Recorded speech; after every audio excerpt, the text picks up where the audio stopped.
अस्सलाम वालेकुम, welcome to the graphic design course. मेरा नाम है राफे अनवर और मैं हूं आपका इंस्ट्रक्टर। थोड़ा सा मैं आपको अपने बारे में बताता हूं। मैं 25 साल से क्रिएटिव फील्ड में काम कर रहा हूं और थोड़ा सा अगर मैं अपने हिस्ट्री के बारे में बताऊं, बचपन से ही मुझे ड्रॉ करने का बहुत शौक था और मैं ड्राइंग करता था और पेंटिंग्स बनाता था। और बचपन से मेरे में एक एबिलिटी थी, मैं चीजों को देख के ड्रॉ करने की कोशिश करता था, कॉपी भी करता था, बस ज्यादातर मेरी कोशिश होती थी जो चीज मैंने देख ली है उसको ऑब्जर्व करके मैं बनाना शुरू कर देता था। उसमें दो चीजें हो सकती थी, या तो मैं सामने पड़ी हुई चीज को देखता था या मैं अपनी इमेजिनेशन से बनाना शुरू कर देता था। तो ये सफर चलता रहा। मुझे और मेरे इर्द गिर्द के लोगों को ये एहसास हुआ कि मेरे अंदर एक डिजाइनर और एक आर्टिस्ट छुपा हुआ है, और उसी को देखते हुए मैंने सोचा कि क्यों ना मैं अपना करियर किसी क्रिएटिव फील्ड में करूं।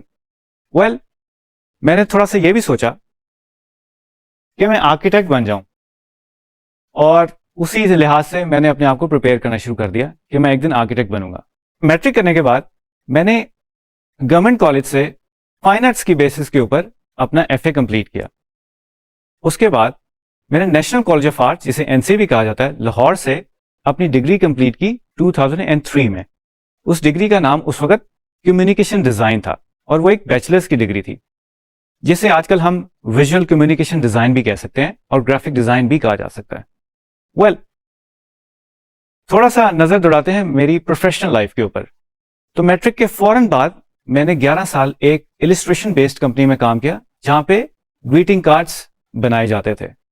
उधर मैंने illustration, design, photography, videography, animation और पैकेजिंग डिजाइन को एक्सपीरियंस किया। तो जनाब 11 साल वहां पे गुजरे। उसके बाद मैं एक मल्टीमीडिया कंपनी में चला गया और वहां पे मैंने वेब डिजाइनिंग से रिलेटेड चीजें करनी शुरू कर दी। तो मेरा थोड़ा सा एक्सपीरियंस वेब डिजाइन के अंदर भी आ गया। उसके बाद मैं एक टीवी चैनल के अंदर as a creative coordinator hire हुआ और 5.5 साल मैंने वहां पे काम किया। उस न्यूज चैनल में भी एज ए ब्रॉडकास्ट डिजाइनर मैंने काम किया, और ये मेरे लिए थोड़ी सी चेंज थी कि मेरी बैकग्राउंड थोड़ी सी प्रिंट डिजाइन में सेट हुई थी। बट बताने का मकसद यह है कि एज ए ग्राफिक डिजाइनर आपके पास बहुत सारे मौके होते हैं कि आप अपना पाथ डिविएट कर सकें और डिफरेंट डोमेन्स में जाके आप काम कर सकें। तो मेरे लिए एक बहुत बड़ा चैलेंज ये था कि एज ए प्रिंट डिजाइनर, जिसमें मेरी थोड़ी सी ट्रेनिंग हुई थी, मैंने एज ए ब्रॉडकास्ट डिजाइनर काम किया और वहां पे मुझे मौका मिला वर्चुअल डिजाइन करने का भी, जिसमें हम बेसिकली देखते हैं कि एक एंकर और जो टेबल है वो फिजिकल है, बाकी जितनी भी इन्वायरमेंट है वो वर्चुअली ग्राफिक्स के थ्रू आप देख रहे होते हैं। इसके बाद मैंने एक फर्नीचर बेस्ड काम में एज ए क्रिएटिव हेड काम किया, जिसमें फर्नीचर रिलेटेड चीजें थी और उधर मैंने कैंपेन्स और फोटोग्राफी वगैरह डिजाइन की। उसके बाद मैं आगे बढ़ा तो मैंने गेम डिजाइन की कंपनी ज्वाइन कर ली, जिसमें मैंने एज ए गेम डिजाइनर काम किया। यह मेरे लिए एक बहुत ही अच्छा मौका था कि जब मैं अपनी सारी स्किल्स को वहां पे यूटिलाइज कर सकता था। गेम डिजाइन में मुझे इलस्ट्रेशन करने का भी मौका मिला, मुझे कैरेक्टर डिजाइन करने का भी मौका मिला, मुझे बैकग्राउंड डिजाइन करने का भी मौका मिला, मुझे पेंट करने का मौका मिला, मुझे एनिमेशन करने का मौका मिला, और मुझे इंटरफेस डिजाइन करने का भी मौका मिला, जिसे हम आजकल UI UX भी कहते हैं। तो जनाब इसके बाद मैं जब आगे बढ़ा तो मुझे मौका मिला एक टेक कंपनी के साथ एसोसिएट होने का। उसमें मैं as a UI UX designer काम करता हूं। इसके साथ साथ मुझे मौका मिला BNU में एक कोर्स पढ़ाने का, जिसे टूल्स एंड टेक्निक्स भी कहा जाता है, और वो एक फ्लैश का कोर्स था, जिसमें मैंने बेसिक एनिमेशन की टेक्निक्स के बारे में उनको बताया। इसके अलावा मैं एज ए एक्सटर्नल एग्जामिनर भी डिफरेंट इंस्टीट्यूट्स में जाता रहा हूं, और इसके साथ साथ मेरी जितनी भी क्रिएटिव जर्नी रही है, मैंने उसमें साथ साथ अपना फ्रीलांस का काम जारी रखा। अब फ्रीलांस वर्ल्ड में भी मेरे पास बहुत सारे एवेन्यूज थे काम करने के लिए। आप समझ लें logo design, branding, animation, videography, documentaries, photography, product photography, everything आप जो भी क्रिएटिव फील्ड में सोच सकते हैं, मुझे उसमें काम करने का मौका मिला। Trainees, as a graphic designer आप फ्रीलांस वर्ल्ड में बहुत सारी जॉब्स कर सकते हैं। फ्रीलांस वर्ल्ड में बहुत सारे ऑनलाइन प्लेटफॉर्म्स हैं, लाइक अपवर्क, फाइवर, 99 डिजाइन्स और इसी तरह के बहुत सारे प्लेटफॉर्म्स हैं। एज ए ग्राफिक डिजाइनर जब आप एक्सपीरियंस गेन कर लेते हैं तो आप बहुत सारी असाइनमेंट्स और जॉब्स वहां पे कर सकते हैं। लाइक आप इलस्ट्रेशन कर सकते हैं, आप ग्राफिक डिजाइन कर सकते हैं, आप फोटोग्राफी कर सकते हैं, आप फोटो मैनिपुलेशन कर सकते हैं, और इवन के सोशल मीडिया की जो पोस्ट वगैरह हैं वो भी आप बना सकते हैं, और उसमें भी स्टैटिक पोस्ट भी हो सकती हैं, एनिमेटेड पोस्ट भी हो सकती हैं, और इवन आप टीवी चैनल्स के लिए भी काम कर सकते हैं। तो बीइंग ए फ्रीलांसर आप बहुत सारी चीजें कर सकते हैं। वेल ट्रेनिज, आपको ग्राफिक डिजाइनर क्यों बनना चाहिए? Well answer is simple. Designers जो हैं वो प्रॉब्लम सॉल्वर होते हैं। उनके पास एक प्रॉब्लम होती है और उसको वो सॉल्व करने की कोशिश करते हैं। लाइक एक डिजाइनर जो है वो एक छोटा सा फ्लायर बनाए, ये एक पूरी कैंपेन डिजाइन करे, वो लोगों की सोच तब्दील करने में मदद करता है। किस तरह? लाइक आपने एक फ्लायर बनाया है और उसमें ब्लड डोनेशन के बारे में आप लोगों को बता रहे हैं, तो वो जो कैंपेन होगी वो लोगों को ड्राइव करेगी कि वो डोनेट कर सकें। ग्राफिक डिजाइनर्स की आजकल बहुत ज्यादा डिमांड है और आप फ्रीलांस प्लेटफॉर्म्स पे बहुत पैसे कमा सकते हैं। तो उम्मीद करता हूं ये कोर्स आपके लिए बहुत ज्यादा फेवरेबल होने वाला है और इससे आप बहुत कुछ सीख। वेल फ्रेंड्स, हम इस कोर्स में कुछ चीजें कवर करेंगे। First, we will cover basics of graphic design and best practices of graphic design. हम बात करेंगे एलिमेंट्स ऑफ डिजाइन पे, हम बात करेंगे प्रिंसिपल्स ऑफ डिजाइन पे, जिसकी बेस के ऊपर बेसिकली ग्राफिक डिजाइन खड़ा होता है। जी ट्रेनिज, हम इस कोर्स में 3 इंडस्ट्री स्टैंडर्ड सॉफ्टवेयर को कवर करेंगे। फर्स्ट इज Adobe Illustrator, जो कि एक वेक्टर बेस्ड सॉफ्टवेयर है। सेकंड इज Adobe Photoshop, जो कि स्केलर और पिक्सल बेस्ड सॉफ्टवेयर है। And the third is Adobe XD, जिसे एक्सपीरियंस डिजाइन भी कहा जाता है। जी ट्रेनिज, हम इस कोर्स के अंदर आपको ड्राइंग टूल्स सिखाएंगे, टिप्स देंगे, टेक्निक्स बताएंगे और आपको फन एक्टिविटीज भी करवाएंगे, जिसमें आप अपनी स्किल्स को इंप्रूव कर सकते हैं।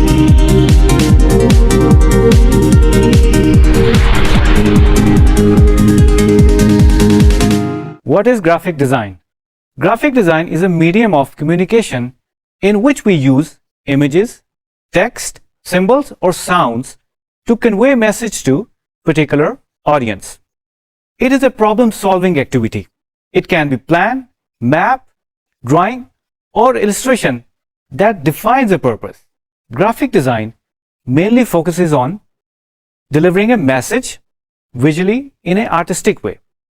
ये ना सिर्फ इफेक्टिव होता है बल्कि एस्थेटिकली प्लीजिंग भी होता है। वेल फ्रेंड्स, एक एग्जांपल लेंगे कि डिफरेंट साइजेस, शेप्स और डिफरेंट कलर्स के आपके पास टी कप्स हैं। वेल एस्थेटिकली तो काफ़ी प्लीजिंग लग रहे हैं, बट हमने ये भी देखना है कि ये प्रैक्टिकल हैं कि नहीं। वेल अगर आप चाय का कप होल्ड करें और उसका जो हैंडल है वो सही डिज़ाइन नहीं हुआ हुआ और आपका कप गिर जाए आपके हाथ से, तो डैट मीन्स वो फंक्शनैलिटी के असूलों के ऊपर नहीं है, राइट? इसी तरह अगर आप चाय पिएं और अगर आपकी चाय स्पिल हो जाए या गिर जाए, तो इसका मतलब यह है कि वो इतना प्रैक्टिकल नहीं है। तो इसी तरह ग्राफिक डिजाइनर जो है वो बहुत प्रैक्टिकली भी चीज़ों के बारे में सोच रहा होता है, चाहे वो एस्थेटिकली प्लीजिंग चीज़ें बना रहा हो, बट उसको बहुत सारे एंगल्स कवर करने पड़ते हैं। हमारी जिंदगियों में ग्राफिक डिजाइन का मकसद बहुत ही वाज़ेह है। It is an art of visualizing ideas, combining art with technology to pursue information, sell things, products और सर्विसेज। ग्राफिक डिजाइन हमें इन्फॉर्म करता है, हमें गाइड करता है और कभी कभी हमारी मदद भी करता है, हमें मुश्किलों से बचाता है। वो कैसे? आप एक रोड पे जा रहे हैं और आपको एक साइन नजर आया कि रोड इज ब्लॉक्ड। अब उसको फॉलो करना बहुत इंपॉर्टेंट है। अगर आप उस साइन को फॉलो नहीं करेंगे तो आपके लिए वो डेंजरस हो सकता है। तो यहां पे ग्राफिक डिजाइन का रोल आता है कि आप पर्टिकुलर साइंस को देख के रिएक्ट करते हैं। एक और एग्जाम्पल दूंगा कि आपने एयरपोर्ट पे इंटरनेशनल फ्लाइट लेनी है और आप डिपार्चर सेक्शन में जाते हैं। उसमें आपने डिसाइड करना होता है आपने इंटरनेशनल डिपार्चर में जाना है या डोमेस्टिक डिपार्चर लाउंज में जाना है। वो आप साइंस की मदद से, वे फाइंडर्स की मदद से आप वहां तक अपनी मंजिल तक पहुंच जाते हैं और आप डिफरेंट साइंस भी देख सकते हैं। इवन आपको मस्जिद जाना हो या आपको कैफेटेरिया जाना हो या इस तरह की बहुत सारे चीज़ों पे पहुंचना हो तो आप साइंस की मदद से उधर पहुंचते हैं। Graphic design is everywhere. हम बिल्कुल भी इसको इग्नोर नहीं कर सकते। ग्राफिक डिजाइन हमारी हमेशा मदद करता है। वो कैसे? आप बेशक आउटडोर्स में बैठे हो, अपने घर में बैठे हो, किसी ऑफिस में हो, किसी शॉपिंग मॉल में जा रहे हैं, तो इमेजरी, टेक्स्ट, सिंबल्स आपकी मदद करते हैं। मैं आपको एक एग्जांपल देता हूं। आप किसी भी ग्रोसरी स्टोर में जाते हैं, जैसे कि आप इस इमेज में देख सकते हैं, इसमें इस रैक में बहुत सारे प्रोडक्ट्स लगे हुए हैं। अब हर प्रोडक्ट की अपनी डिजाइन है, अपनी लैंग्वेज है। एक कंज्यूमर उस प्रोडक्ट के ऊपर डिजाइन और इंफॉर्मेशन की मदद से ये डिसाइड कर पाता है कि उसको कौन सी प्रोडक्ट चाहिए। एक अच्छा पैकेजिंग डिजाइन आपको अपनी तरफ माइल करता है। वो कैसे? उसके ऊपर दी गई इंफॉर्मेशन आपको कंट्रोल करती है और मोटिवेट करती है कि आप वो प्रोडक्ट खरीदें। वेल ट्रेनीज, ग्राफिक डिजाइन का बेसिक मकसद कॉम्प्लेक्स इंफॉर्मेशन को सिंपलर वे में प्रेजेंट करना है।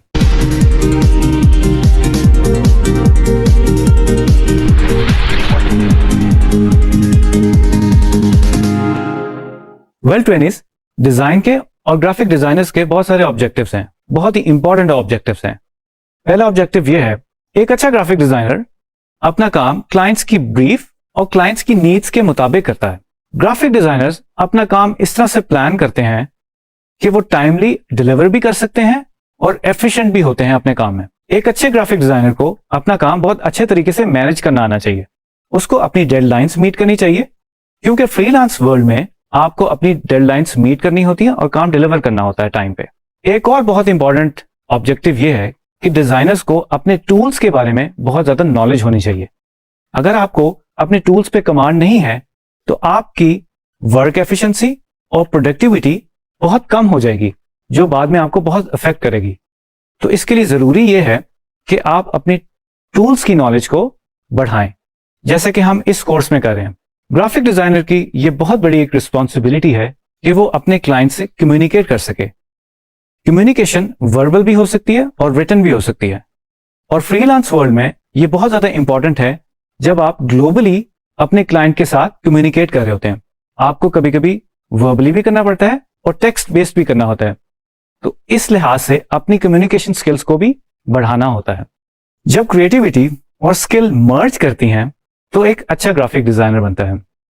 लेट्स से कि आपने सिर्फ टूल सीख लिया है और सॉफ्टवेयर चलाना सीख लिया है, तो दिस इज नॉट इनफ। आपको क्रिएटिविटी एनहांस करने के लिए चीजों से गुजरना पड़ेगा और ग्राफिक डिजाइन सीखनी पड़ेगी।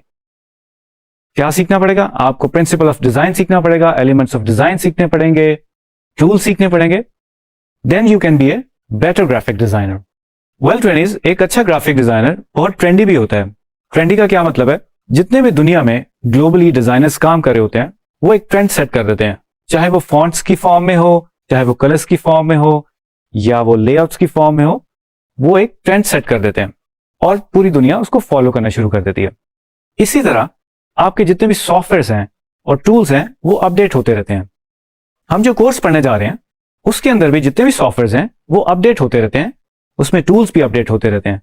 तो एक ग्राफिक डिजाइनर को अप टू डेट रहना पड़ता है कि क्या नई चीजें आ रही हैं, ताकि वो उन चीजों से मदद ले सके और अच्छा काम प्रोड्यूस कर सके। वेल, ग्राफिक डिजाइनर्स का सबसे बड़ा खासा यह है कि अटेंशन टू डिटेल उनमें कूट कूट के भरी होती है। वो पिक्सल परफेक्ट काम करना चाहते हैं, और यही एबिलिटी ग्राफिक डिजाइनर्स में होती है, जिसमें आपका काम फंक्शनल भी होता है और बहुत ज्यादा एस्थेटिकली प्लीजिंग भी होता है। तो जी ट्रेनीज, उम्मीद करता हूं कि आपको objectives of A design and graphic designer समझ आ गए होंगे और इसको आप फॉलो करेंगे। अस्सलाम वालेकुम जी ट्रेनीज, आज जो हम टॉपिक डिस्कस करने वाले हैं वो है importance of concept development, brainstorming and research. Well, इसमें हम देखेंगे, जैसे कि आप देख रहे हैं इस डायग्राम में, हम स्क्रैच से अपना कॉन्सेप्ट डेवलपमेंट कैसे स्टार्ट करते हैं। वेल, स्क्रैच से मेरा मतलब है कि point zero, ground zero. Well, जब आप स्टार्ट करते हैं तो ये 5 इंपॉर्टेंट स्टेप्स होते हैं। First is empathise, second is define, third is ideate, fourth is prototyping and fifth is testing. Well, first point is empathise. Empathise होता क्या है? एम्पैथाइज बेसिकली हम अपने आप को दूसरों की जगह पे रख के सोचते हैं और परखते हैं। उस प्रोसेस में बेसिकली आप उनसे इंफॉर्मेशन और डेटा कलेक्ट करते हैं। लेट्स से हमारे सामने एक एग्जांपल है, हमें किसी रिमोट एरिया में कोई स्कूल बनाना है और उसमें गवर्नमेंट भी इन्वॉल्व है, उसमें लोकल्स भी इन्वॉल्व हैं, स्टूडेंट्स इन्वॉल्व हैं, उनके पेरेंट्स इन्वॉल्व हैं, टीचर्स इन्वॉल्व हैं। हम बेसिकली उनसे एम्पैथाइज करेंगे। और कैसे करेंगे? हम बेसिकली उनको इंटरव्यू करेंगे, उनको आप कोई क्वेश्चनर भी बना के दे सकते हैं, कुछ सेट क्वेश्चंस बना के आप उनको दे सकते हैं जिसके वो आंसर्स कर रहे होंगे। गवर्नमेंट लेवल पे आप जाके लोगों को इंटरव्यू कर सकते हैं कि उसके लॉजिस्टिक्स क्या होंगी, क्या चीजें होंगी, क्या प्रॉब्लम्स होंगी, क्या चैलेंजेस होंगे। ये सारी इंफॉर्मेशन बेसिकली आप इकट्ठी करते हैं और उसकी इनसाइट्स बनाते हैं. Then we move to our second step which is define. Well, जैसे कि आप देख सकते हैं कि डिफाइन की स्टेज के ऊपर बेसिकली ग्राफिक डिजाइनर्स जो है वो डेटा और इंफॉर्मेशन को प्रोसेस करना शुरू कर देता है और डेटा को फॉर्मुलाइज करना शुरू कर देता है और उसको प्रोसेस करता है.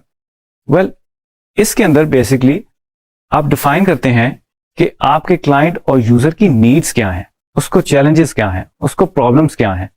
देन उसकी बेसिस पे आप इनसाइट्स बना लेते हैं. वेल, आपके पास थोड़ा सा फिल्टर होके इंफॉर्मेशन रेडी हो जाती है. देन थर्ड स्टेप आता है which is called ideate. Ideate एक बहुत ही इंपॉर्टेंट स्टेज है. इस स्टेज के ऊपर बेसिकली आप आइडियाज और कॉन्सेप्ट्स डेवलप करना शुरू कर देते हो और उसके फिर सॉल्यूशंस निकालना शुरू कर देते हो और उन सॉल्यूशंस में आप एक और प्रोसेस करते हैं जिसे हम कहते हैं ब्रेनस्टॉर्मिंग. ब्रेनस्टॉर्मिंग जो है वो आप इंडिविजुअली भी कर सकते हैं और ग्रुप्स में भी कर सकते हैं. वेल, ब्रेनस्टॉर्म को हम अगर डिफाइन करें तो उसके 3 स्टेप्स हैं. वन इज डिजाइन फिलॉसफी जिसमें आप आइडियाज क्रिएट करते हो. सेकंड इज टेक्नोलॉजी जिसमें आप टूल्स और सॉफ्टवेयर की मदद लेते हैं. थर्ड इज सॉल्यूशंस जिसमें आप बेसिकली एग्जीक्यूशन की तरफ चले जाते हैं. वेल, इसके बाद जब आप सॉल्यूशंस ले आते हैं आप फोर्थ स्टेप की तरफ जाते हैं जिसे हम कहते हैं प्रोटोटाइपिंग. प्रोटोटाइपिंग बेसिकली एक स्ट्रक्चर और लेआउट और स्ट्रेटेजी होती है. यह आप शेयर करते हो बेसिकली इंटरनली और एक्सटर्नली भी. इंटरनली से मुराद है कि जिस तरह आप डिजाइन टीम में काम करें तो आप अपने कोलीग्स वगैरह और अपने फ्रेंड्स के साथ शेयर कर सकते हैं, राइट. और उस फीडबैक की बेसिस के ऊपर आप नेक्स्ट स्टेप के ऊपर चले जाते हैं जिसे कहते हैं टेस्टिंग. हम इसे यूजर टेस्टिंग भी कह सकते हैं. आप एक्चुअली अपना डिजाइन एक्चुअली उन पे टेस्ट कर सकते हैं.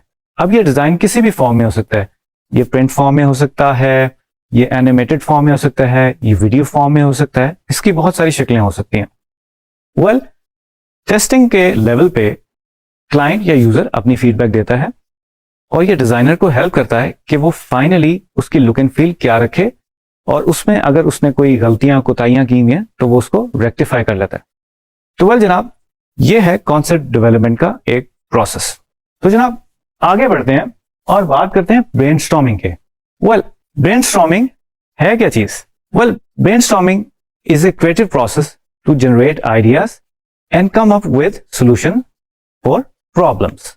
वेल, थोड़ा सा हम और की पॉइंट्स डिस्कस करेंगे कि सबसे पहले इसमें भी लेवल आते हैं कि हम रिसर्च करते हैं टॉपिक की, फिर हम बात करते हैं कि ब्रेनस्टॉर्म की टेक्निक्स क्या हैं, हम माइंड मैपिंग करेंगे और एक छोटा सा डेमो करेंगे कि अगर मैंने कोई काम या प्रोजेक्ट करना हो तो मेरा ब्रेनस्टॉर्म प्रोसेस क्या होता है. वेल, सबसे पहले बात कर लेते हैं कि आप रिसर्च कैसे करते हैं टॉपिक की. टॉपिक की रिसर्च करने के लिए आपकी डोमेन नॉलेज होनी चाहिए और आपको अपने टॉपिक पे मुकम्मल अबूर हासिल होना चाहिए. आप स्टार्ट करना शुरू करते हैं रिसर्च, आप अपने कंपेटिटर्स को देखना शुरू करते हैं. लेट्स से एक कॉफी का पोस्टर बनाना है तो आप अपनी कॉफी के डिफरेंट ब्रांड्स को रिसर्च करना शुरू करते हैं, उनको देखना शुरू करते हैं. देन उसी डोमेन में रहते हुए आप इमेजेस या विजुअल्स देखना शुरू करते हैं और उसमें आप पॉइंट्स बनाते हैं कि इस पोस्टर या इस इमेज में ऐसी क्या चीजें हैं जो कि इफेक्टिव हैं और अपना मैसेज पहुंचा रही हैं. वेल, इसके अलावा आप ऑनलाइन इंटरनेट पे जाकर किताबें भी पढ़ सकते हैं जो कि पीडीएफ फॉर्म में हो सकती हैं, इवन फिजिकल भी हो सकती हैं, आप ऑफलाइन अगर करना चाह रहे हैं. इसके अलावा आर्टिकल्स भी होते हैं जो आप ऑनलाइन जाके देख सकते हैं और बेसिकली आप सर्विस भी कंडक्ट कर सकते हैं. इस लेवल पे आप एक सेट ऑफ क्वेश्चंस बनाते हैं और उसी डोमेन में रहते हुए जो आप क्वेश्चंस बनाते हैं और आप सेट ऑफ क्वेश्चंस भी बना सकते हैं और आप ऑनलाइन प्लेटफॉर्म्स यूज कर सकते हैं जैसे कि गूगल सर्विस हैं और इसी तरह के और भी बहुत सारी सर्विसेज हैं. वेल, इस एक्सरसाइजेस से क्या होता है कि आप जितनी भी इंफॉर्मेशन लेते हैं आप अपनी एज ए डिजाइनर और एज ए ग्राफिक डिजाइन अपनी डायरेक्शन सेट कर सकते हैं. तो इसीलिए रिसर्च इज वेरी इंपॉर्टेंट. तो जनाब आगे बढ़ते हैं. थोड़ा सा कुछ प्रैक्टिसेस हैं ब्रेनस्टॉर्मिंग के जिसमें हम 4 सेक्शंस हैं. Basically first is wordstorm. आप बेसिकली अपनी डोमेन में रहते हुए कुछ वर्ड से रिलेटेड कीवर्ड्स निकालते हैं और उस ब्रांड या उस प्रोडक्ट की एट्रीब्यूट्स के बारे में राइट डाउन कर लेते हैं और कुछ वर्ड्स में लिखना शुरू करते हैं. इससे फायदा ये होता है, आपको हेल्प ये मिलती है कि इस ब्रांड की स्पेसिफिकेशंस क्या हैं, इसके फीचर्स क्या हैं और इसके एट्रीब्यूट्स क्या हैं. वेल, इसके बाद हम जाते हैं विजुअल एसोसिएशन पे। इससे मेरी मुराद ये है कि आप कोई इमेजेस पिक करते हैं और उससे आइडियाज जनरेट करते हैं, और उसी सेम डोमेन में रहते हुए आप कोई विजुअल पिक करते हैं, या आप किसी और डोमेन में रहते हुए उससे अच्छी चीजें भी निकाल सकते हैं। लेट्स से एक बड़ा मशहूर ब्रांड है बेवरेज का जिससे रेड कलर एसोसिएटेड है, तो अगर वो रेड कलर निकल जाए तो शायद हम उसको उससे एसोसिएट ना कर पाए, क्योंकि वो एक हमें विजुअल मैसेज दे रहा है। वेल, ब्रेनस्टॉर्मिंग जैसे मैंने पहले बताया आप ग्रुप्स में भी कर सकते हैं। लेट्स से आप किसी कंपनी में काम कर रहे हैं, किसी एजेंसी में काम कर रहे हैं, या आप स्टूडेंट हैं, तो आप ग्रुप में बैठ कर ब्रेनस्टॉर्मिंग कर सकते हैं। वेल, फोर्थ इज आप अकेले बैठ के भी कर सकते हैं अपनी वर्क स्टेशन पे। अगर आप फ्रीलांस वगैरह कर रहे हैं तो आप अपने कमरे में बैठे हुए हैं या अपने स्टूडियो में बैठे हुए हैं, तो आप वहां पे भी ब्रेनस्टॉर्मिंग कर सकते हैं।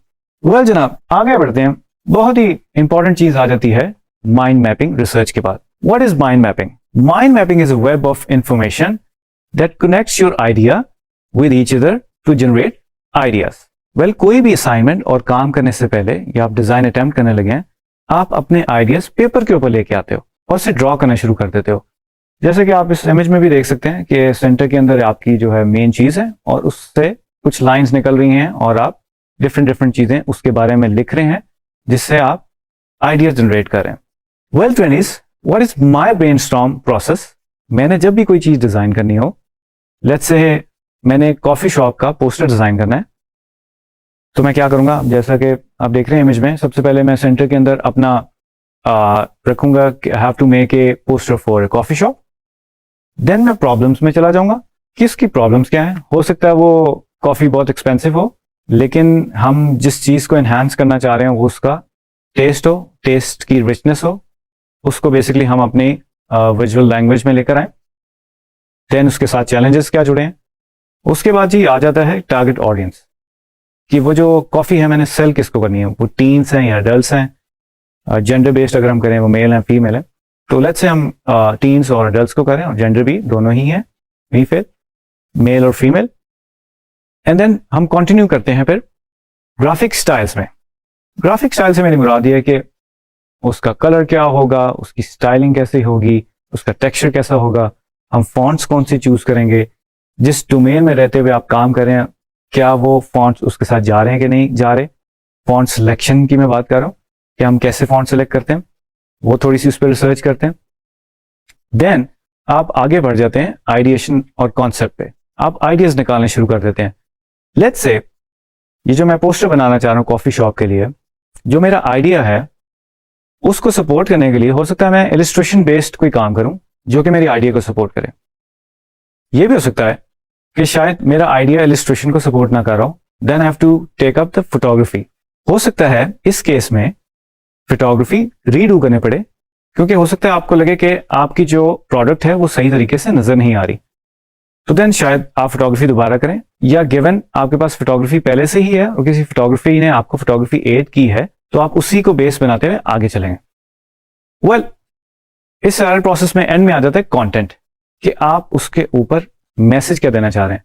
अब वो मैसेज डायरेक्ट भी हो सकता है, इनडायरेक्ट भी हो सकता है, उसकी लैंग्वेज क्या होगी, वो आप सारा सेट करते हैं और सीटीए आ जाता है। सीटीए को हम कहते हैं कॉल टू एक्शन, जिसमें आप बताते हैं कि कॉफी शॉप का वेन्यू क्या है, टाइमिंग्स क्या है, वेबसाइट क्या है। You also add social handles like Facebook, Instagram.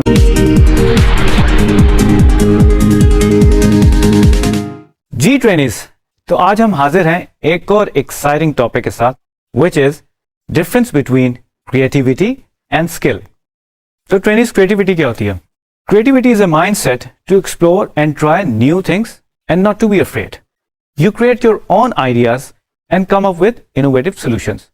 Well, creativity में आपके पास बहुत ज्यादा फ्रीडम होती है और आप नई चीजें ट्राई करते हो और आप अपना एक यूनिक स्टाइल लेकर आते हो जो आपको दूसरों से मुनफरिद करता है। वेल, ये तो क्रिएटिविटी होगी। स्किल क्या है? Skill is that you learn tools and software and master it. आप कोई टूल या सॉफ्टवेयर सीखते हैं और उस पर मुकम्मल अबूर हासिल कर लेते हैं। मोस्टली स्किल्स में जो आप टूल्स एंड सॉफ्टवेयर सीखते हैं वो टेक्निकल ग्राउंड पे होती है, मतलब जो उसकी नॉलेज होती है वो बहुत ज्यादा टेक्निकल होती है, कि लेट्स से आपने अगर कोई चीज बनानी है या क्रिएट करनी है, उसका क्रिएटिविटी से शायद ज्यादा ताल्लुक ना हो।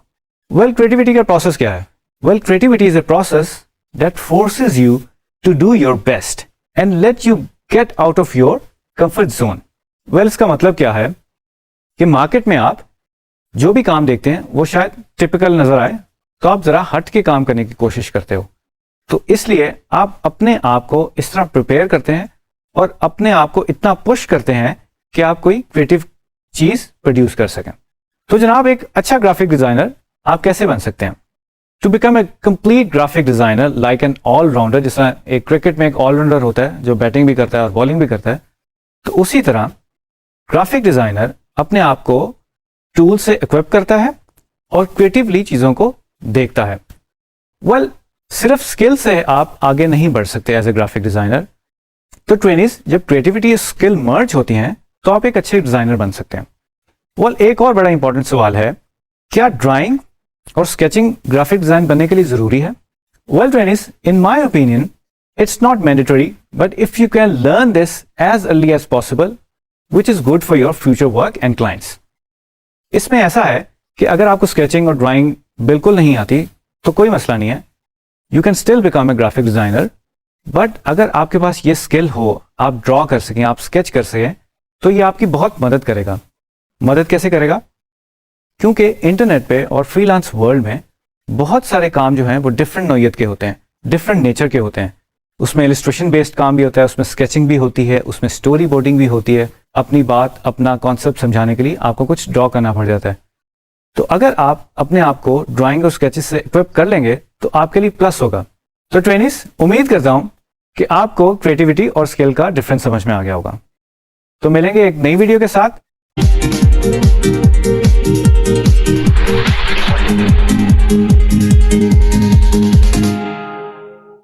आज का जो हमारा टॉपिक है उसका नाम है importance of computer system and designing softwares. Well, graphic design का कोर्स करने के लिए हम एडोबी के सॉफ्टवेयर यूज कर रहे हैं और इसके लिए हमें एक स्पेसिफिक सिस्टम चाहिए जिसकी कुछ रिक्वायरमेंट्स होंगी। वेल, ये रिक्वायरमेंट्स देखने के लिए हम एक कंप्यूटर स्क्रीन पर जाएंगे और एडोबी की वेबसाइट पे जाके देखेंगे कि वो सिस्टम रिक्वायरमेंट्स क्या होती हैं। तो चलिए देखते हैं। तो जी ट्रेनिस, हम इधर आए हैं कंप्यूटर के ऊपर। अब इसमें बेसिकली हम सर्च करेंगे फॉर सिस्टम रिक्वायरमेंट्स। तो इसमें मैं टाइप करूंगा system requirements for Adobe. Well, अगर मैं एंटर करता हूं तो we have this link which is helpx.adobe.com। इस पर अगर मैं क्लिक करूं तो मुझे ये एक पेज पे ले जाएगा जिसमें creative cloud system requirements basically मेरे पास आ जाएंगी। और अगर let's say we want to install Adobe Illustrator, तो इस पे अगर क्लिक करें तो नाउ यू कैन सी हमारे पास सिस्टम रिक्वायरमेंट्स आ गई फॉर विंडोज एंड मैक। तो वेल, विंडोज के लिए आप देख सकते हैं इस तरह प्रोसेसर इसमें लिखा हुआ है, ऑपरेटिंग सिस्टम लिखा हुआ है इसमें, और विंडोज की जो जितने भी वर्जन है उसके बारे में लिखा हुआ है। रैम क्या होनी चाहिए, 8 GB होनी चाहिए या 16 GB रिकमेंडेड बेसिकली लिखा हुआ है अगर आप स्मूथली काम करना चाह रहे हैं। तो इसी तरह मजीद जो हार्डवेयर की चीजें हैं, मॉनिटर वगैरह, ग्राफिक कार्ड और इंटरनेट कनेक्शन, अगर आप ये चीजें एक दफा पढ़ लेंगे और अगर आप सिस्टम बनवाना चाहते हैं अपना या कंप्यूटर सिस्टम बनवाना चाहते हैं तो ये रिक्वायरमेंट्स आपने मैच करनी होंगी। और आप मैच कर लेंगे तो आपका जो सॉफ्टवेयर है वो स्मूथली रन कर सकेगा।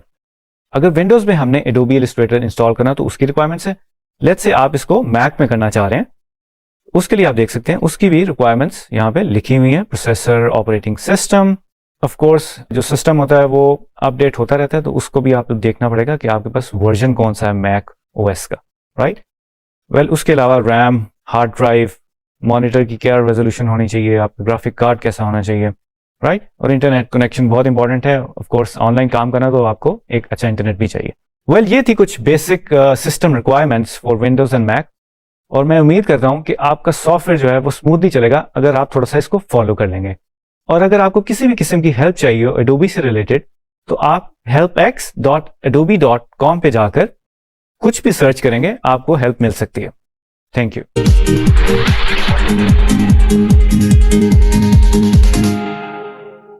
जी ट्रेनिज, आज हम आपको बताएंगे कि एडोबी सीसी और एडोबी सीएस में क्या फर्क है। What's the difference between CS and CC. CS stands for Creative Suite and CC stands for Creative Cloud। अब इन दोनों में डिफरेंस क्या है? जो Adobe CS है, जो कि पुराना एक ट्रेडिशनल सॉफ्टवेयर है Adobe का, जो कि अब एक तरह से डिसकंटिन्यूड हो गया है, उसमें बेसिकली आप वन टाइम पे करके उसको खरीदते थे। वेल, अब जो सॉफ्टवेयर है अपडेटेड, उसका नाम है Creative Cloud Adobe CC। तो अगर बात करें Adobe CC क्रिएटिव क्लाउड की, तो ये बेसिकली एक सब्सक्रिप्शन बेस्ड सॉफ्टवेयर है। हम इसे मंथली, क्वार्टरली और एनुअली सब्सक्राइब कर सकते हैं according to your needs. Well, इसके साथ साथ हमें क्लाउड पे एक स्टोरेज स्पेस भी मिलती है जिसपे आप अपना काम स्टोर कर सकते हैं और शेयर कर सकते हैं। आप किसी भी क्लाइंट, दोस्त या कोलीग के साथ शेयर कर सकते हैं। आइए अब बात करते हैं कि एडोबी के सॉफ्टवेयर विंडोज और मैक पे कैसे रन होते हैं। इनमें थोड़े से डिफरेंसेस हैं, आइए उसको कंप्यूटर स्क्रीन पे देखते हैं। वेल, इलस्ट्रेटर को हमने ओपन किया हुआ है और अगर आप एडिट में आए तो आप देख सकते हैं कि बिल्कुल लास्ट में प्रेफरेंसेस हैं। वेल, विंडोज और मैक में डिफरेंस ये है कि अगर हम मैक में उसे ओपन करेंगे तो वो यहाँ पे इलस्ट्रेटर लिखा हुआ होगा, उस पर जब आप क्लिक करते हो तो उसके अंदर प्रेफरेंसेस आती हैं। एक तो डिफरेंस ये हो गया। वेल, इसके अलावा मैं अगर इसमें फाइल ओपन करूं, वेल, इसमें एक और बड़ा मेजर डिफरेंस है, वो है एक की का।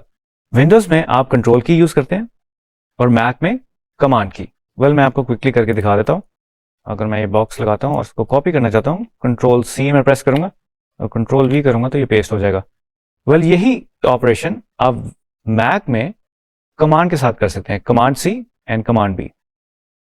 G20s, तो जैसे कि आप मेरी स्क्रीन देख रहे हैं और मैक में मैंने एडोबी इलस्ट्रेटर को ओपन किया हुआ है और जब मैं इलस्ट्रेटर के ऊपर क्लिक करता हूं तो मेरे पास सेकंड ऑप्शन है प्रेफरेंसेस की।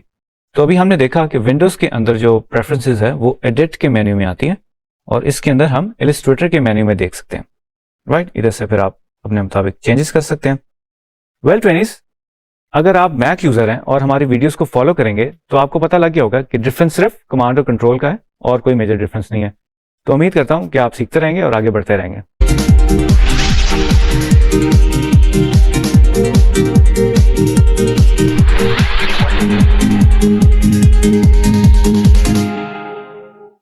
G20s, तो आज का जो हमारा टॉपिक है वो है understanding the difference between Adobe Illustrator, Adobe Photoshop, Adobe InDesign and Adobe XD, जिसे हम एक्सपीरियंस डिजाइन भी कहते हैं। Well, before I tell you कि इन चारों में डिफरेंस क्या है, I wanted to tell you कि all over the world graphic designers ये इंडस्ट्री स्टैंडर्ड सॉफ्टवेयर यूज करते हैं। फ्रीलांस वर्ल्ड में जब आपने ग्राफिक डिजाइन करना होता है तो आप अपने क्लाइंट को टाइमली और एफिशिएंटली काम डिलीवर करते हैं, राइट? तो उसके लिए ये सॉफ्टवेयर बहुत इंपॉर्टेंट है। सबसे पहले हमें डिसाइड करना होता है कि हमें किस किस्म का कंटेंट प्रोड्यूस करना है।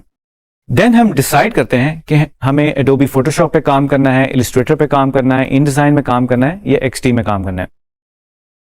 तो मोस्टली बहुत सारी चीजें इनमें कॉमन भी हैं, सिमिलर भी हैं और थोड़ा थोड़ा डिफरेंस भी है।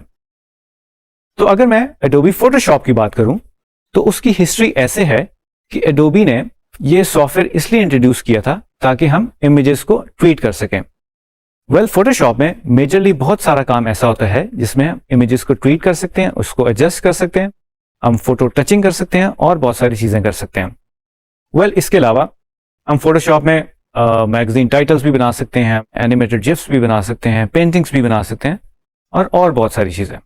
और फोटोशॉप एक रेस्टर बेस्ड सॉफ्टवेयर है। वेल, एडोबी इलस्ट्रेटर की बात करूं तो ये एक वेक्टर बेस्ड सॉफ्टवेयर है। वेक्टर बेस्ड सॉफ्टवेयर से मेरी मुराद ये है कि अगर हम इमेजेस को स्केल करते हैं या छोटा करते हैं या बड़ा करते हैं तो उसकी इमेज क्वालिटी खराब नहीं होती, उसकी जो डेफिनेशन है इमेज की वो रिटेन्ड रहती है। वेल, इलस्ट्रेटर हम यूज करते हैं लोगोज बनाने के लिए, आइकन्स बनाने के लिए। अगर हमने कोई वन पेज कोई चीज बनानी हो, पोस्टर बनाना हो, बैनर बनाना हो या हम सोशल मीडिया की कोई पोस्ट बना रहे हैं तो मोस्टली हम इलस्ट्रेटर यूज करते हैं।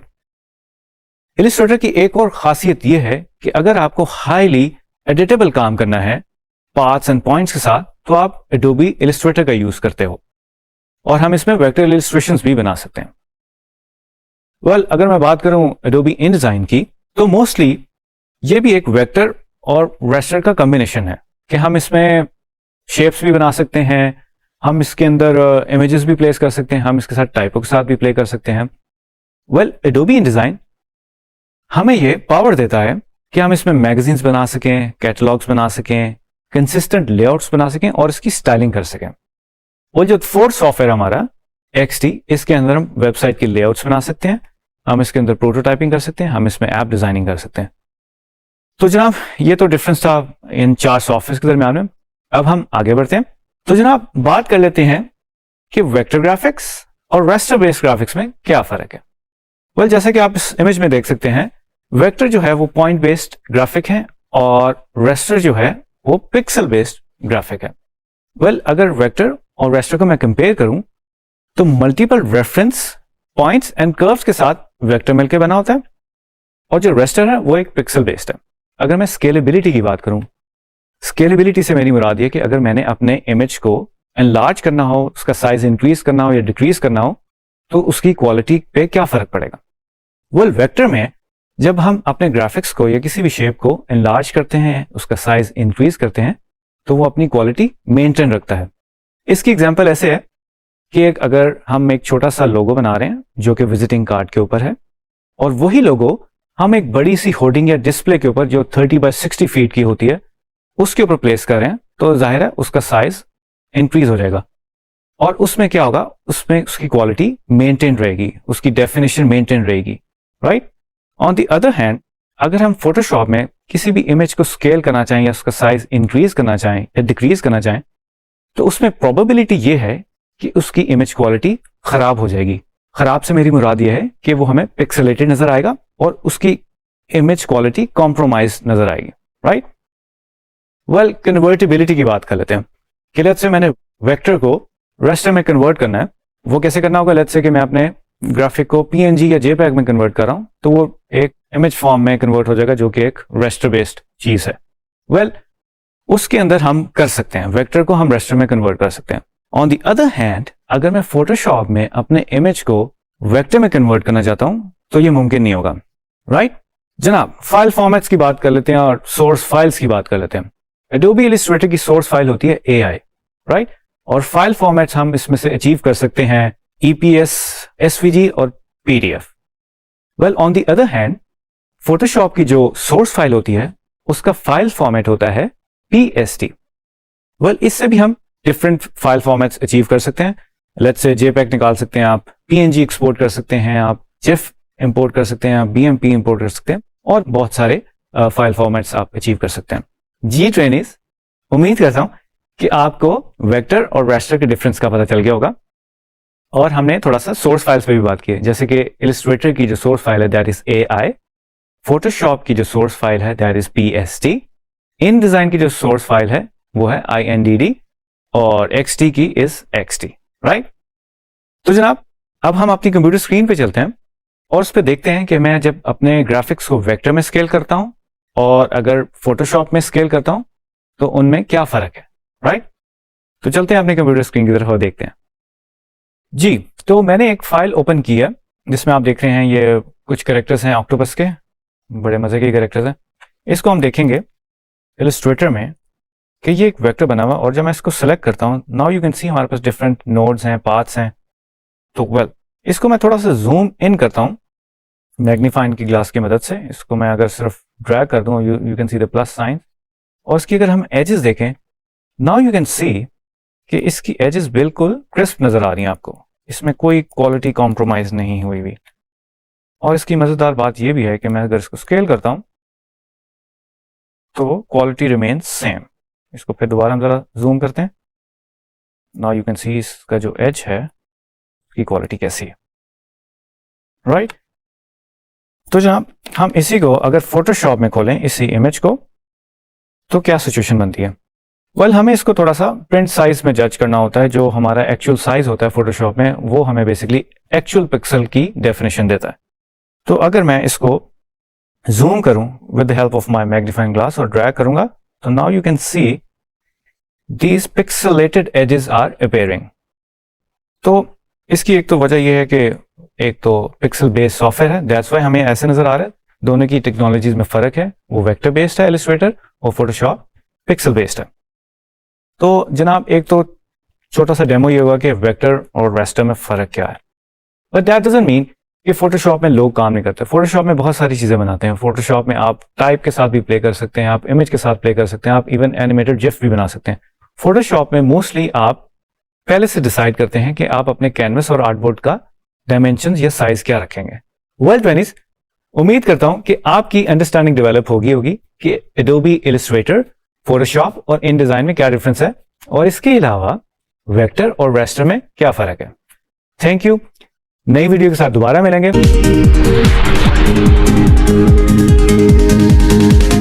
G20 तो हम इस ग्राफिक डिजाइन के कोर्स में जो सॉफ्टवेयर यूज करने वाले हैं वो है इंडस्ट्री स्टैंडर्ड सॉफ्टवेयर, और इंडस्ट्री स्टैंडर्ड सॉफ्टवेयर में जो बड़ा नाम है वो है एडोबी का। एडोबी की वेबसाइट पे जाके आप ये सॉफ्टवेयर परचेज कर सकते हैं, बट अनफॉर्चुनेटली पाकिस्तान में आप ये directly through debit card and other cards आप इसको परचेज नहीं कर सकते। सो इसका दूसरा तरीका ये है कि आप रीसेलर्स के थ्रू, जो पाकिस्तान में ऑथराइज्ड रीसेलर्स हैं एडोबी के, उनके थ्रू जाके आप इनको परचेज कर सकते हैं। G20 तो अब मैं आपको अपने कंप्यूटर स्क्रीन की तरफ लेके जाऊंगा जहां पे हम एडोबी के पाकिस्तान में रीसेलर्स सर्च करेंगे। G20 तो मैं अब अपनी कंप्यूटर स्क्रीन पे आ गया और मैं सर्च करूंगा resellers of Adobe in Pakistan.